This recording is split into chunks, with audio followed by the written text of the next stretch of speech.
爸妈妈，这个花好像不是多肉，它的肚子好大。这个叫沙漠玫瑰，也是多肉植物的一种。它的肚子为什么这么大？是像爸爸一样肚子里有宝宝吗？它肚子里面是水，谁说爸爸肚子有宝宝了？爸爸自己说的，已经5个月了。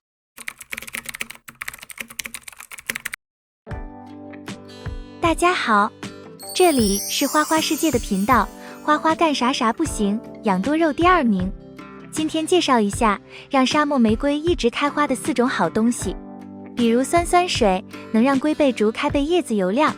过期的阿莫西林能让多肉植物根系茂盛。那么有没有一种随手可用的东西能让沙漠玫瑰开花，并且能延长花期呢？答案是有的，花花也是最近才了解到，特别是最后一种，效果竟然那么神奇，想要知道的就快看下去吧。1. 小花盆。沙漠玫瑰有一个大肚子，主干非常的粗壮，它能够储存很多水分和养分，在家庭中往往通风相对差一些，所以家庭中想要养好，就要准备一些小的花盆去养它。我们家庭中常见的陶盆，包括我们普通的瓦盆，都是可以的，一定要用小一点的。比如我们买到的沙漠玫瑰，它的根茎大约在7厘米，我们就选择10到15厘米的花盆，而且要用矮一点的，这样就不会出问题。不要一次用过大的花盆，花盆大土壤多，浇水干得慢，必然会烂根烂叶，以及出现黄叶落叶等情况。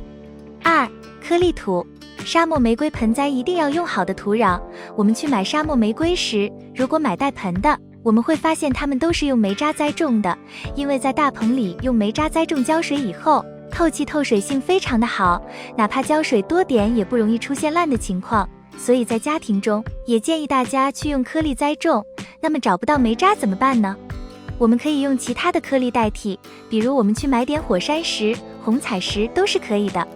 我们也可以去找点煤球，直接用水泡上2天，再将它弄碎，把粉末去掉，然后最好选择3到6毫米大小的煤渣来栽种沙漠玫瑰，之后再去搭配上一些腐叶土，这样去栽种上，按照颗粒和腐叶土4:1的比例调配好，会减少很多浇水引起的问题。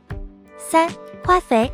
养沙漠玫瑰想要一直开花，肥料选择是非常关键的。有的花友会选择使用高氮的肥料，这种肥料使用上以后，它会不断的长枝条、长叶片，根本就不会开花。所以在家庭中养花要选择磷肥，但是不能使用磷酸二氢钾，因为磷酸二氢钾里面只含有磷和钾。如果给沙漠玫瑰使用一段时间后，它就会根系不长，枝条也会停止生长，到最后黄叶根本就不会开花了，而得不到氮元素，它就会处于僵苗的状态。所以想要开花，最好选择磷元素含量高，其他元素也不缺失的，这样它的枝条能够继续生长的同时不断开花，而且里边还含有钾等的微量元素，根系也会发达。施肥频率的话，根据自己条件而定，作为参考可以考虑1个月施肥1次。4. 骨粉。如果你买不到花肥，那么可以在家自己制作。原材料用的骨头可以制作成骨粉。在大棚里大面积繁殖的时候，经常会用到骨粉。骨粉就是骨头烤干，然后磨成粉。骨粉要么当做饲料去使用，要么是直接拿到花棚里边去种花使用了。那么骨粉为什么会促使开花？骨粉的作用是什么呢？骨粉里边含有充分的钙物质以及其他的微量元素，能够促进它开花开得多，开花开得大，而且也能够有效的延长花期，并且不会出现花苞脱落、花开不起来的情况。一般我们给沙漠玫瑰换盆或者上盆的时候，在底部垫上一层土，然后加上一层薄薄的骨粉，2、3毫米都是可以的，然后给它覆盖上一层土，土一定要覆盖3至5公分左右才行，让骨粉和根系有一个隔离层，目的是不要让它刚长出来的新根直接接触到骨粉，因为没有发酵的骨粉放到盆的底部，浇上水以后，它会在盆土里慢慢的发酵，不出意外的话，1个月左右的时间，这些骨粉就彻底的发酵好了。虽然根系没接触到骨粉，但是它的养分会慢慢的通过发酵渗透到盆土里边去，能让根系吸收养分，然后快速的生长，去促进它开花开得好。我们平常的时候也可以用发酵好的骨粉，比如我们将骨粉彻底的发酵好了以后，可以在盆土的表面刨几个坑，放点骨粉，或者是将骨粉放到瓶子里边发酵上几个月，发酵好了以后的液体对水浇沙漠玫瑰也是非常好的。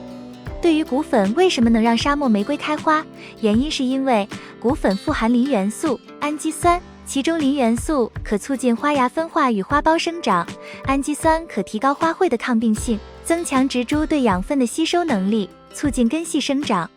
至于骨粉的做法，可以使用蒸制法，先将干燥的鸡骨、鸭骨、鱼骨、羊骨、牛骨等敲成块，放入高压锅中，倒水至淹没骨块，然后盖紧加热，待温度达到120摄氏度时，蒸煮4至6个小时即可熄火。翌日开锅后去除上层脂肪，捞出骨头后晒干，再粉碎即可。总结，在家中养沙漠玫瑰很简单，按照花花说的，准备这4样东西：小花盆、颗粒、花肥、骨粉，再去把它放到光照最充足的地方。如果是露天环境，那么直接放到全日照的位置，保证着干透浇透的原则。在家中养沙漠玫瑰，只要温度不低，那么它全年都能开花。关于花花分享的内容，有其他意见，欢迎指摘和批评。以上就是今天的内容。花花制作视频不容易，觉得有用点个赞，并多多帮花花转发，这对花花很重要。感谢观看，感谢粉丝一直的喜欢和包容，我们下期见。